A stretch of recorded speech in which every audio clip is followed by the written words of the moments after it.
Сәлеметсіздер ме? Сіздермен бірге мен Айжан Жұмаділдақызы.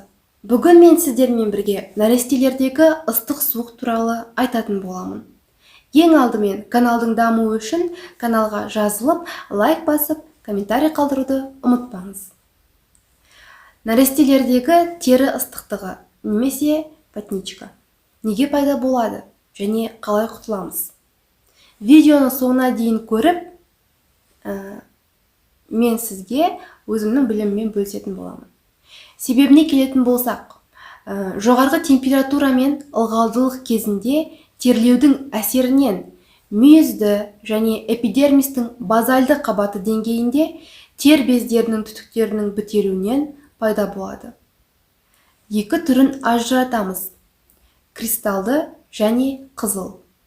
Емі бөлме температурасын қалыптандыру, 20-23 градус салқын ванналар жасау және баланы қабаттастырмай жұқа киіндіріңіз. Есіңізде болсын, бөлме температурасын қалыптастырмасаңыз, тері ыстықтығының кетуі өте ұзаққа созылады. Сіздермен бірге болған мен Айжан Жұмаділдақызы.